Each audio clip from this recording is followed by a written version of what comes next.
everybody. Well, as you can guess, I'm wearing my cruise shirt. It's the only one I have here in the motorhome.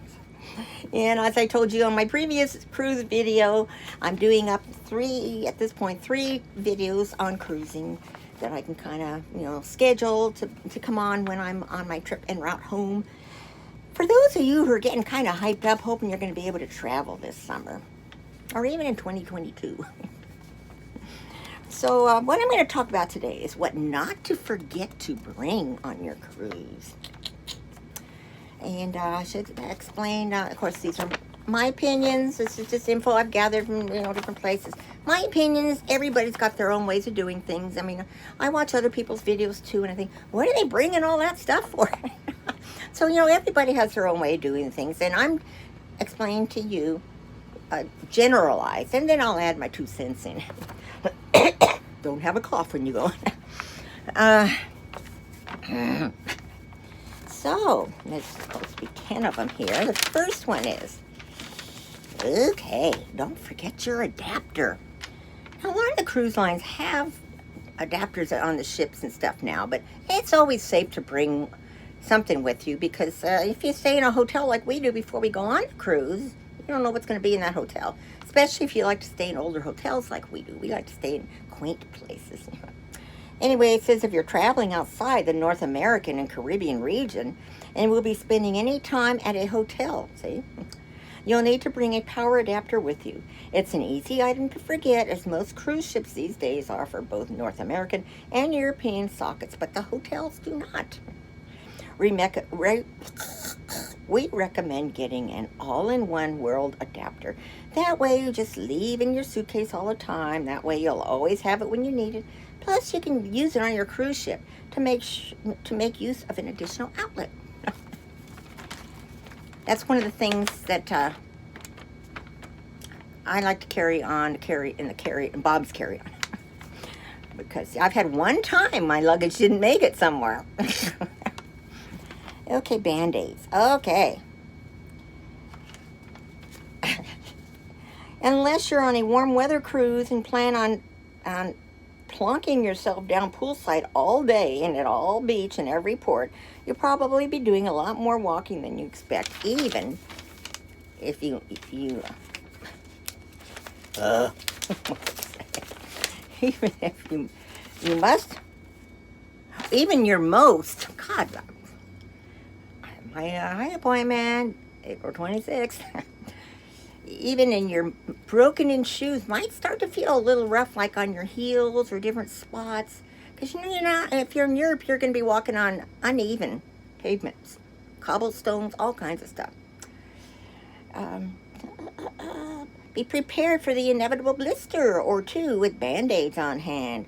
I always bring what I call my little medicine cabinet. It's just a little, bag, and I've got diarrhea stuff in there. I've got nausea stuff. I've got Band-Aids, small size things, in case you need it. Because I had a problem on one ship. Oh, no, it wasn't from the ship. It was from something I ate in one of the towns. And I got food poisoning. Ugh. So poor Bob had to go into the next port and try to find stuff for diarrhea. So, just bring that stuff, a little bit of that stuff with you. Yeah, I say it's like a little mini medicine cabinet, just in case. And ladies, this is a little more personal. I'm weird because I always have to be prepared. But for ladies who get yeast infections often, bring at least one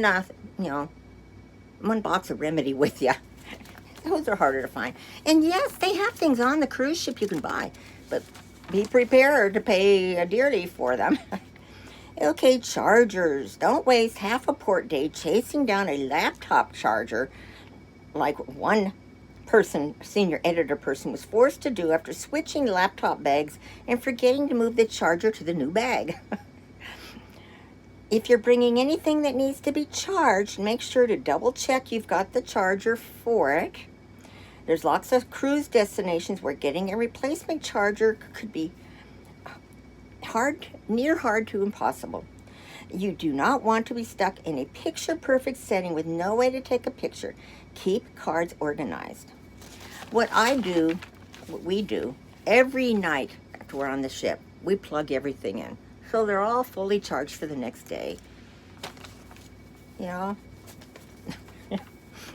The only thing I can suggest. Emergency contact list, okay? Carry contact numbers on you in case something does happen to you, God forbid. I also carry a little list of prescriptions I take. Because, if you were unconscious and someone said, what medication is she on to Bob? He'd be so frantic about what's going on, and he wouldn't remember, So I carry that stuff, in a little wallet thing. I carry a little teeny wallet thing where I put my little ID when I get off the ship, a credit card and an ATM card, and then a little medical info. Tiny little thing, and I can slip it in to a pocket where no pickpocket's going to try to pick it. I've come up with some interesting ideas for where to put them too. I do have one that you attach to your bra, so they're either reaching in it, and I would feel that, and one that you can pin in the front of your pants and the inside. Nobody's going to reach down this old lady's undies. They do, they're nuts. What's wrong with them? So always have that information. Like say if someone needs to make a call on your behalf and your phone requires a pin or a thumbprint, have that info there too. The cruise line always asks for contact info, but if you're off the ship and, on some kind of a excursion or something, you need to have that stuff with you. ID. Always have ID. Usually on the cruise ships, you don't take your passports off the ship, so you need to have ID with you. I always even if I had my passport with me, I've got my driver's license with me, so I always have 2 IDs just in case one gets lost. Medications, well, I think I covered that. Always bring plenty for your trip. I guess that's the number 8, emergency contact.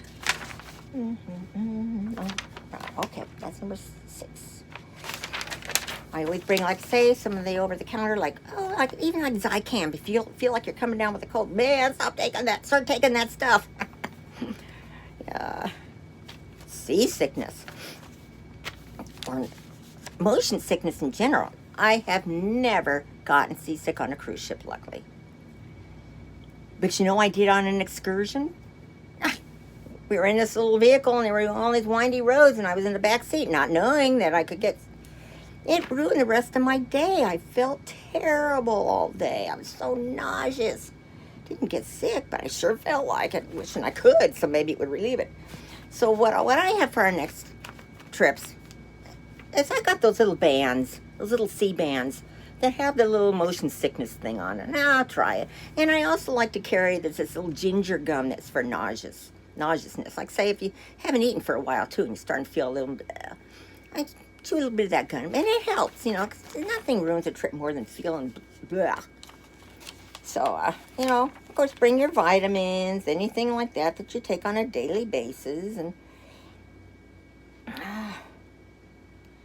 and most cruise ships do carry pills for seasickness prevention, either in the sundry shop or in the medical center. But you shouldn't forget to bring your own supply as well. A sweater. You never know when it's going to cool. The weather's going to change. I always just bring the little extra ones. They're light enough to where I can tie them around my waist if we're out somewhere. Like we leave early in the morning, it's still a little cool out. But then as the day goes on, it gets hot. And I'm out on an excursion, not on a bus or something where I can leave it. I just tie them around my waist. It's always there. We always carry that and an umbrella. You never know. I'm talking about little umbrellas. Well, we have this little carry-off little bag. Just shove those few things in there. Grab them as you leave the ship. Got them with you. So, yeah, that's that one. So it looks like there's more than 8. Okay. Snack bars and packs. Now, I have always brought a little supply of Kind bars is what I like, because I have a lot of back problems and I never know when I'm going to need to take a pain pill. I very rarely take them when I'm home. I save them from when I go on trips because, man, nothing worse than trying to enjoy yourself and have your back flare up. So, you know, I always have my little supply that I put in my pocket to take off the ship with me, and I bring a little bar. Of course, I always have water. And if I feel like I'm going to need to take a pain pill, I eat a bar first, because I don't know if you've ever taken a pain pill on an empty stomach. Oh, I got a migraine one time. Luckily, it was here in the rig, and I was able to lay. But always eat something when you take a pain pill.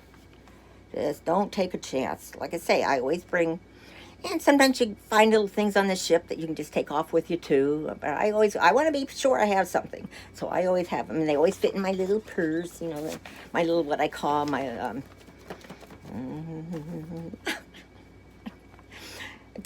my decoy purse. I never carry any ID or money or anything like that in my little decoy purse. I've got a bar, I've got toilet seat covers, I've got Kleenex in case I need to use it in a public restroom, I've got lotions, those kinds of things.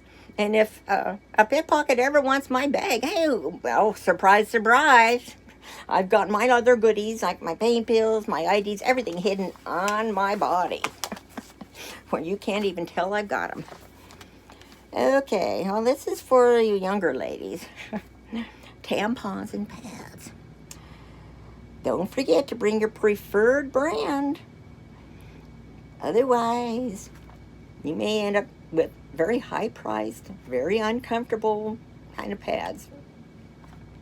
Now, I myself, I don't need pads for periods, but I'm a lady of a particular age that can have bladder problems. So, you know, I want to make sure when I get off that ship, if we don't see a bathroom for a long time, or I sneeze the wrong way, or cough or laugh, I'm not going to have to pee my pants all over. So I am always prepared that way. So if you have, you know, and I have particular products I like. I know this is TMI, but you got to think of this stuff. You know, I bring all my stuff with me. And I've never had a problem. Ziploc bags. Of course, you can bring Ziploc bags, because you never know what you can use them for, need them for. I bring the little snack Ziploc bags, and I drop a couple of my little pain pills in there and stuck them somewhere, you know, private. You know, you just never know what you're going to use them for. If you have, like, if you've been some chance at the pool or on the beach, put a wetsuit in there. You know, I mean, there's all kinds of things you can use the bags for. If you want to, like I say here, if you want to grab some food from the buffet for a late night snack in your room, or for storing a sandwich if you don't want to get up your prime lounger by the pool. You know, you can always use little baggies for stuff. So that will do it, kids. I'm anxious. I'm ready to go. I've had my shots. Just don't cancel September's cruising, please. And it's not just the cruises themselves, it's the countries you're going to. They've got to be open. So, make comments below, like if you like, subscribe if you haven't subscribed, because when I do go on those trips, I will be doing videos of the countries we go to. If you have any questions about cruising, please ask. Like I say, Bob and I are avid cruisers, so if we can help you, we will. We'll tell you how we do it. So I hope you're all having a good week. I love you all. Bye.